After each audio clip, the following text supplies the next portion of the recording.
Hello hello hello नमस्ते सम्पूर्ण हाम्रो युट्युब कर्मी साथीहरूलाई हाम्रो भ्लग। आज हामी रोल्पाको यो ठाउँमा छौं। यो जौ काट्दै गरेको अवस्था।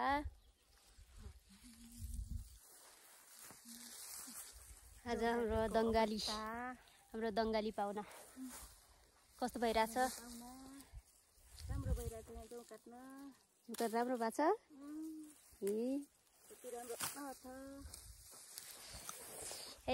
गाइज हाम्रो म जन्मेको जन्मभूमि ठाउँ भन्ने कुरा यही हो।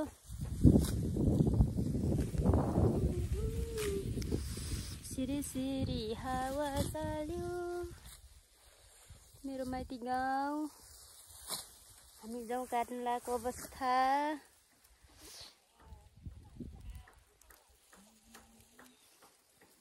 गाह्रो छ हौ, गाह्रो छ। गरी खाना पनि साह्रै गाह्रो छ।